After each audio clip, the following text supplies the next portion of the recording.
memberkati.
Sebelum melanjutkan pujian kita bersama-sama lipat tangan, kita berdoa. Bapa di surga, terima kasih ya Tuhan untuk pada pagi Minggu pagi yang cerah ini. Terima kasih Engkau telah memberkati kami sepanjang malam dan sepanjang minggu ini. Ya Tuhan Yesus, bentar lagi kami akan memuji-muji nama Tuhan dan juga akan mendengarkan firman Tuhan. Kiranya Tuhan boleh memberkati pujian kami dan Engkau menjauhkan dari segala yang jahat. Tolong Bapa, di dalam nama Tuhan Yesus kami berdoa dan mengucap syukur. Haleluya. Amin. Teman-teman, baru saja kita merayakan Hari Kemerdekaan bangsa kita tercinta, Indonesia. Ada yang tahu tanggal berapa hari kemerdekaan kita? Betul sekali, 17 Agustus. Yuk, kita nyanyikan bersama Hari Merdeka. Yang punya bendera di rumah, kita nyanyikan sambil melambaikan bendera ya.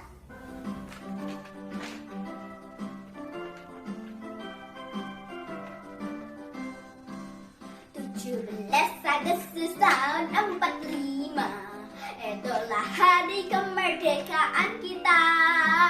Hari merdeka, nusa dan bangsa, hari lahirnya bangsa Indonesia. Merdeka, sekali merdeka tetap merdeka, selama hayat mati di kadung badan. Kita tetap setia mempertahankan Indonesia. Kita tetap setia membela negara kita. Teman-teman, kita bersyukur punya tanah air yang sangat diberkati Tuhan. Coba lihat, ada gunung yang indah dan tanah yang kaya dan subur. Semua itu anugerah Tuhan. Aku mau mengajak kita bersyukur dengan lagu Betapa Kita Tidak Bersyukur.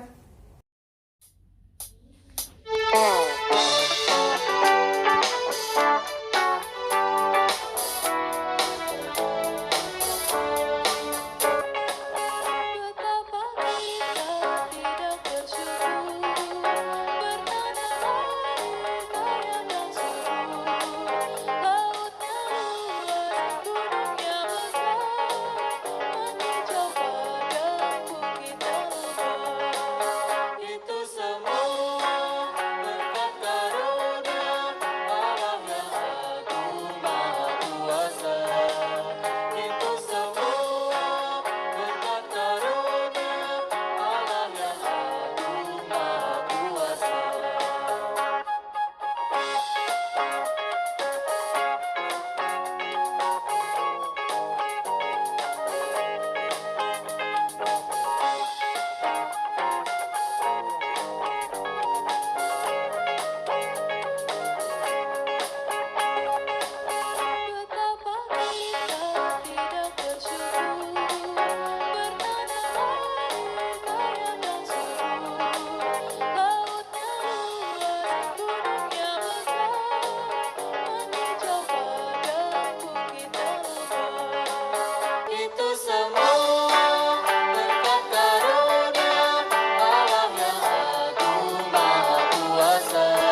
untuk bekerja buat Tuhan.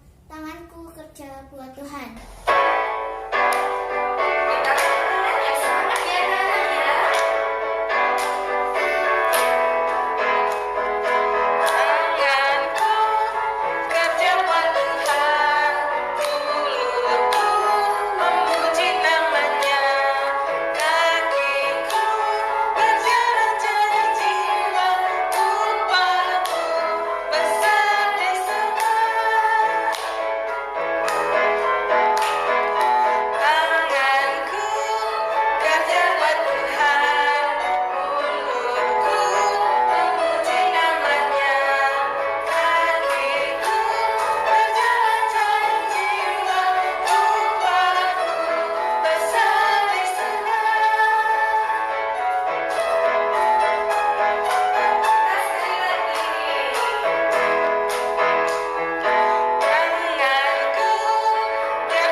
Sekarang waktu kita persiapkan hati kita untuk mendengarkan firman Tuhan. Mari kita menyanyikan lagu Yesus Itulah Satu-Satunya.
Untuk berdoa kepada Tuhan. Tuhan Yesus, terima kasih pada pagi hari ini kami boleh memuji, memuliakan nama Tuhan. Kami datang beribadah pada Tuhan. Kalau sebentar kami akan mendengarkan firman-Mu, tolong kami, bimbing kami, buka hati kami, telinga kami, agar apa yang kami dengar sungguh akan membuat kami semakin hari semakin mengasihi Tuhan Yesus. Terima kasih Tuhan Yesus, di dalam nama-Mu kami berdoa dan mengucap syukur. Haleluya, amin. Saya bukan pasukan berjalan, pasukan berkuda, pasukan menembak. Saya tidak menembaki musuh, tapi saya laskar Kristus. Saya laskar Kristus, jakrak. Saya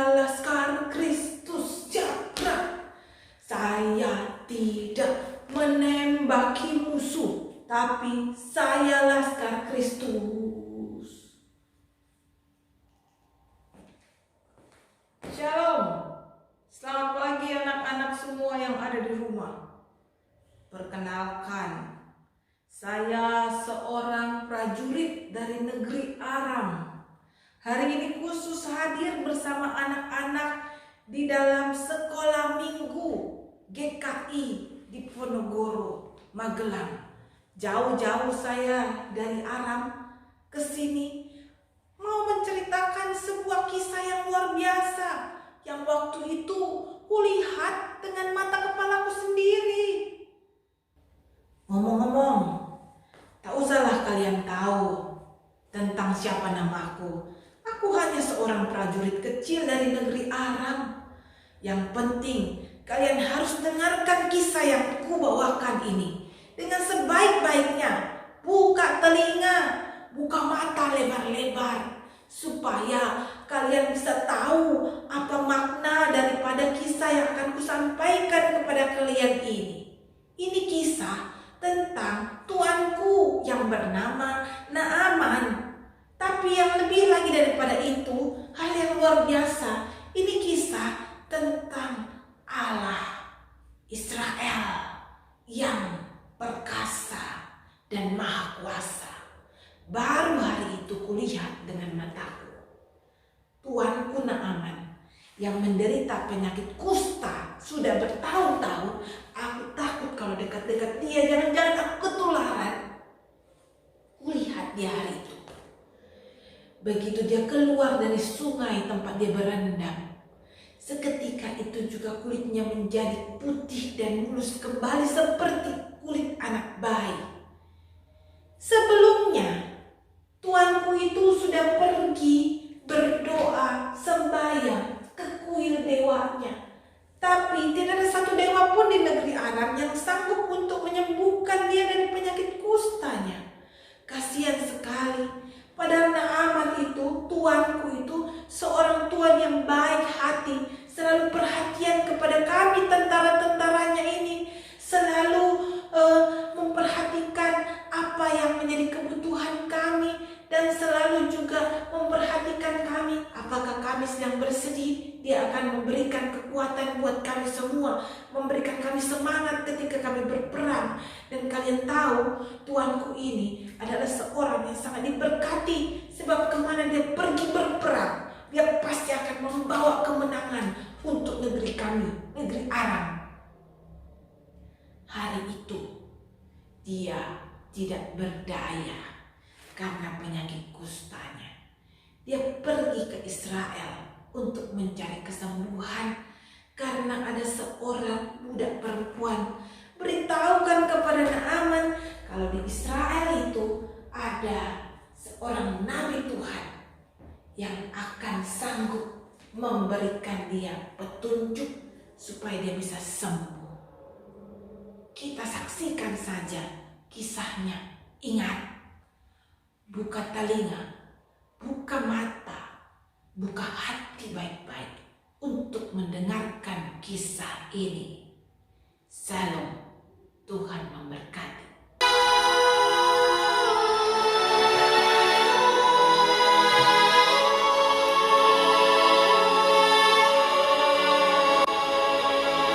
Naaman, Panglima Raja Aram, adalah seorang terpandang di hadapan tuannya dan sangat disayangi. Seorang pahlawan tentara, sebab oleh dia, Tuhan telah memberikan kemenangan kepada orang Aram.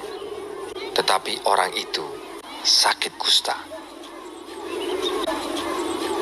Seorang anak perempuan dari negeri Israel. Ia menjadi pelayan pada istri Naaman. Berkatalah gadis itu kepada nyonyanya, "Sekiranya tuanku menghadap nabi yang di Samaria itu, maka tentulah nabi itu akan menyembuhkan dia dari penyakitnya." Lalu pergilah Naaman memberitahukan kepada tuannya. Katanya, Begini-beginilah dikatakan oleh gadis yang dari negeri Israel itu. Lalu pergilah Naaman dan membawa sebagai persembahan 10 talenta perak dan 6.000 shikal emas dan 10 potong pakaian. Segera sesudah didengar Elisa, abdi Allah itu, dikirimnyalah pesan kepada raja. Biarlah ia datang kepadaku, supaya ia tahu bahwa ada seorang nabi di Israel. Kemudian datanglah Naaman dengan kudanya dan keretanya, lalu berhenti di depan pintu rumah Elisa. Elisa menyuruh seorang suruhan kepadanya, mengatakan, Pergilah mandi 7 kali dalam sungai Yordan, maka tubuhmu akan pulih kembali, sehingga engkau menjadi tahir. Naaman dengan gusar sambil berkata, Aku sangka bahwa setidak-tidaknya ia datang keluar dan berdiri memanggil nama Tuhan Allahnya, dan dengan demikian menyembuhkan penyakit kustaku. Bukankah Abana dan Parpar, sungai-sungai Damsik, lebih baik dari segala sungai di Israel?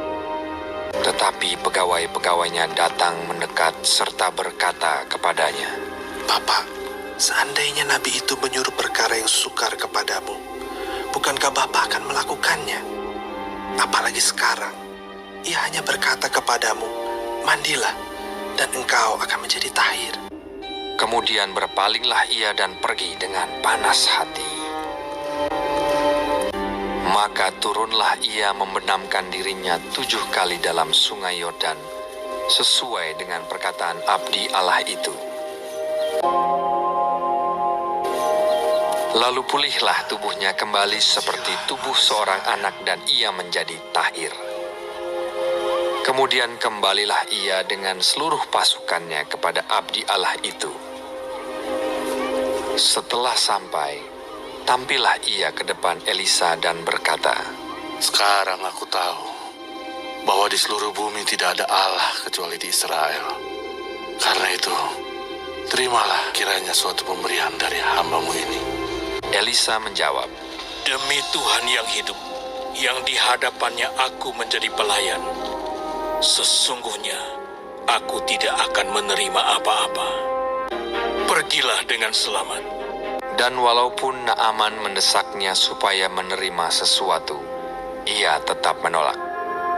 Akhirnya, berkatalah Naaman, Jikalau demikian, hamba-Mu ini tidak lagi akan mempersembahkan korban bakaran atau korban sembelihan kepada Allah lain, kecuali kepada Tuhan. Shalom anak-anak sekalian. Bagaimana? Tadi sudah bertemu dengan Bapak prajurit? Ceritanya ada di dalam Alkitab. Lalu mau ajak kita semua untuk membuka bagian firman Tuhan yang menjadi kisah dari Bapak Naaman tadi. Yuk kita siapkan Alkitab kita. Kita akan membuka dari kitab 2 Raja-Raja.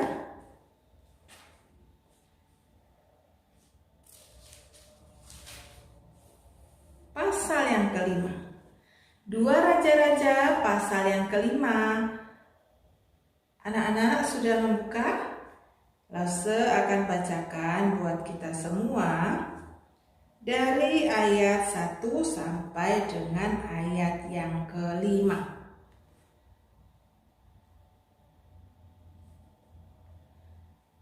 Demikianlah firman Tuhan. 2 Raja-Raja pasal 5 ayat 1 sampai 5. Naaman, panglima Raja Aram, adalah seorang terpandang di hadapan tuannya dan sangat disayangi. Sebab oleh dia Tuhan telah memberikan kemenangan kepada orang Aram. Tetapi orang itu seorang pahlawan tentara sakit kusta. Orang Aram pernah keluar bergerombolan dan membawa tertawan seorang anak perempuan dari negeri Israel. Ia menjadi pelayan pada istri Naaman. Berkatalah gadis itu kepada nyonyanya, sekiranya tuanku menghadap nabi yang di Samaria itu, maka tentulah nabi itu akan menyembuhkan dia dari penyakitnya. Lalu pergilah Naaman memberitahukan kepada tuannya, katanya, begini-beginilah dikatakan oleh gadis yang dari negeri Israel itu. Maka jawab Raja Aram, baik, pergilah dan aku akan mengirim surat kepada Raja Israel. Lalu pergilah Naaman dan membawa sebagai persembahan 10 talenta perak dan 6.000 sikal emas dan 10 potong pakaian. Anak-anak, tadi kita sudah mendengarkan dari kisah dalam Alkitab bahwa Bapak Naaman tadi, sekalipun dia seorang tentara yang gagah perkasa, yang diberkati Tuhan sehingga bisa memperoleh kemenangan demi kemenangan dan juga menjadi kesayangan dari Tuan Raja Aram, tetapi sayang sekali dia punya penyakit kusta dalam dirinya. Apa itu penyakit kusta, Lause? Penyakit kusta itu adalah penyakit kulit yang pada zaman itu sangat mengerikan karena belum ada obatnya sama sekali. Penyakit itu bisa menyerang orang dari ujung kepala sampai ujung kakinya. Sangat gatal dan mengerikan sekali penampakannya. Kadang-kadang kusta itu berbentuk merah-merahan di kulit atau keputih-putihan di kulit. Dan dia bisa merontokkan rambut juga jenggot orang yang terkena kusta. Lagi pula orang-orang Israel dan bangsa-bangsa sekitarnya menganggap bahwa kusta itu adalah penyakit karena kutukan Tuhan. Karena itu orang yang terkena kusta pasti disingkirkan. Tidak ada yang mau dekat-dekat dengan dia. Jadi anak-anak bisa bayangkan betapa Bapak Naaman itu menderita sekali, sedih sekali hatinya. Sekalipun dia punya jabatan tinggi, dia punya kekuasaan, dia punya banyak prajurit, tetapi kalau dia berbicara prajuritnya masih takut-takut mau dekat dia. Nanti kita ketularan, kita nggak boleh dekat-dekat Bapak Naaman. Bapak Naaman merasa kesepian di tengah-tengah rumahnya yang mewah, merasa sendirian di tengah-tengah keluarganya. Tapi puji Tuhan, waktu itu Tuhan mau memakai Elisa, sang nabi Tuhan itu, untuk memberikan kesembuhan bagi Bapak Naaman. Apa yang menyebabkan Bapak Naaman bisa sembuh? Tentunya Tuhan yang memberikan kesembuhan. Tetapi dalam diri Bapak Naaman juga diperlukan adanya ketaatan, ya, karena waktu disuruh untuk pergi berendam di sungai, Bapak Naaman marah-marah. Memangnya di kampung halamanku tidak ada sungai, sampai-sampai aku harus berendam di sungai yang ada di Israel ini sebanyak 7 kali lagi. Itu sama dengan mempermainkanku sebagai seorang kepala prajurit, katanya. Tetapi untungnya salah seorang prajuritnya, tentaranya, berkata, "Pak, Bapak hanya disuruh berendam aja. Setelah itu pasti sembuh. Kalau disuruh yang lainnya, pasti mau kan? Ayo dicoba aja. Dengan berendam, pasti Bapak bisa sembuh." Waduh, untungnya Bapak Naaman mau rendah hati, mau taat kepada apa yang Tuhan firmankan melalui Nabi Elisa. Sehingga ketika dia berendam di dalam air itu, sekali, 2 kali, 3 kali, kali ke-7 dia keluar, luka-luka yang ada di kulitnya semuanya sudah sembuh, menjadi mulus kembali seperti kulit seorang bayi. Luar biasa, Tuhan itu maha kuasa, Tuhan itu maha penyembuh, dokter di atas segala dokter, tabib yang ajaib, sanggup menyembuhkan Naaman dari penyakit kustanya. Naaman gembira, bergembira sekali. Dan karena kegembiraannya itu, Naaman kemudian mengakui bahwa Allah Israel adalah Allah di atas segala Allah. Lalu bacain buat kita ya, bagaimana pengakuan Naaman kepada Tuhan Allah yang Maha Kuasa. Ayat yang ke-15 dari pasal 5. Kemudian kembalilah ia dengan seluruh pasukannya kepada abdi Allah itu, yaitu kepada Nabi Elisa. Setelah sampai, tampillah ia ke depan Elisa dan berkata, "Sekarang aku tahu bahwa di seluruh bumi tidak ada Allah kecuali di Israel." Luar biasa, hari itu Naaman bukan cuma disembuhkan dari penyakit kustanya, tetapi matanya, hatinya juga dibukakan Tuhan untuk melihat siapa Allah yang sejati itu. Kalau selama ini dia menyembah dewa-dewa, tetapi kemudian tidak bisa memberikan keselamatan dan juga kesembuhan bagi dirinya, dia sudah berdoa di kuil dewa A, di kuil dewa B, di kuil dewa C, tapi tidak bisa sembuh. Kali itu matanya dibukakan bahwa karena perintah Tuhan yang ditaatinya, ketika dia berendam di sungai di Israel sebanyak 7 kali, maka Tuhan sembuhkan dia. Naaman yang bukan orang Israel dikasihi Tuhan, disayangi Tuhan, disembuhkan oleh Tuhan, dan hatinya digerakkan untuk bisa mengenal Tuhan. Setiap saat, setiap waktu, Tuhan mengasihi semua orang, bukan cuma hanya orang-orang Israel, bukan cuma Naaman, tapi kita semua anak-anak Tuhan, baik itu yang kulitnya hitam, merah, kuning, dan juga putih, semuanya dikasihi Tuhan. Tuhan tidak memandang warna kulit, tidak memandang bentuk rupa, tapi Tuhan mengasihi semua orang. Dan Tuhan ingin semua orang bisa mengenal bahwa hanya Dia satu-satunya Allah yang Maha Kuasa, Allah yang sanggup untuk menyembuhkan segala penyakit, Allah yang sanggup untuk melakukan segala perkara. Nah, sekarang giliran kita nih anak-anak, Lase dan anak-anak semua, kita sudah mengenal Tuhan. Sejauh mana kita kenal Tuhan? Sejauh mana kita mau taat sama Tuhan? Tuhan sayang sama kita, kita sayang gak sama Tuhan? Kita mau taat gak sama Tuhan? Taat di dalam segala hal kepada firman-Nya, melakukan firman Tuhan setiap hari, dan mengatakan firman Tuhan itu kepada sekitar kita, orang-orang sekitar kita, supaya mereka juga bisa percaya kepada Tuhan Yesus seperti Naaman percaya kepada Allah Israel yang sudah menyembuhkan dia.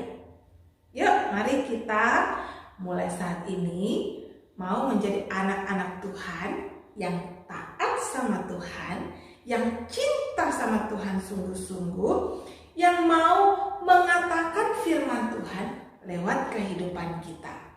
Kita sudah merayakan kemerdekaan bangsa Indonesia kita yang keberapa? 76 tahun. Tuhan mengasihi bangsa Indonesia sampai 76 tahun bangsa Indonesia bisa ada dalam kemerdekaannya. Kita bisa hidup dalam kemerdekaan. Bayangkan kalau kita masih hidup dalam peperangan, gak bisa keluar rumah, kita takut nanti ada tembak-tembakan dan lain sebagainya. Tetapi puji Tuhan, Tuhan Allah sudah memimpin Indonesia merdeka selama 76 tahun. Kita bisa belajar walaupun dari rumah, dengan merdeka, dengan bebas, kita bisa menjalani hidup sebagai orang-orang yang merdeka. Sekarang, mari kita pakai kemerdekaan yang sudah Tuhan berikan sebaik-baiknya untuk melayani Tuhan di negeri Indonesia ini, mewartakan firman Tuhan di negeri tercinta di Indonesia, berdoa bagi negeri kita supaya kasih Tuhan terus-menerus tercurah bagi negeri kita ini. Anak-anak mau? Yuk kita sama-sama berdoa.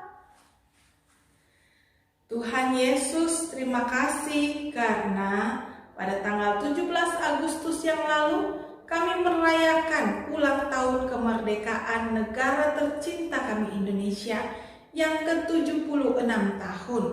Tuhan, kiranya Tuhan memberkati bangsa dan negara kami supaya terus-menerus diberkati Tuhan, dilindungi Tuhan, diberikan kesejahteraan, kedamaian bagi segenap rakyatnya.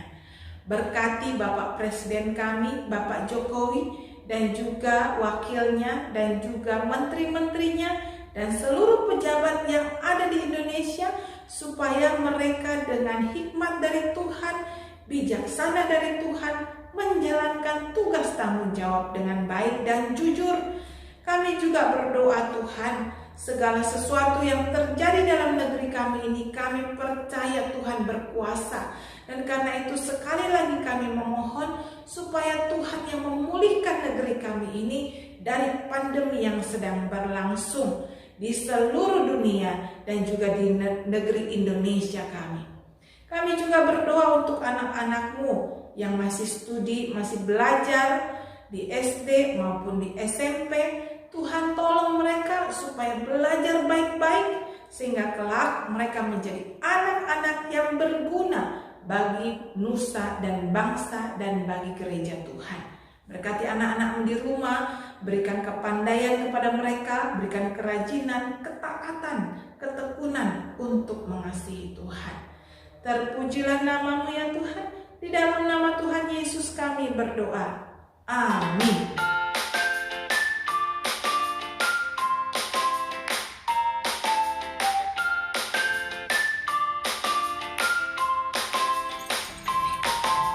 Shalom anak-anak sekalian. Hari ini kita akan melukis masker dengan tema kemerdekaan kayak ini. Nah, kita butuhkan alat-alat mewarnain, spidol, krayon dan lain-lain. Kita juga butuh masker. Lause nih pakai masker bekas tapi udah dicuci bersih, steril. Sekarang kita mau gambar di masker ini ya, sebagus-bagusnya. Oke, siap. Nah, ini hasil karyanya Lause. Ada yang gambar daun-daunan kayak gini. Ada juga yang gambar batik kayak gini. Batik merah putih. Nah, ada yang gambar Garuda Pancasila. Wah, kalian pasti bisa gambar lebih bagus dari Lause. Ini batiknya belum kelar. Nah, ada juga merah putih seperti ini. Keren kan? Nah, sekarang giliran kalian nih melukis masker dengan tema kemerdekaan sebagus-bagusnya, dan jangan lupa share kepada Lause kalian masing-masing. Selamat berkarya, Tuhan Yesus memberkati. Jalan dalam suka,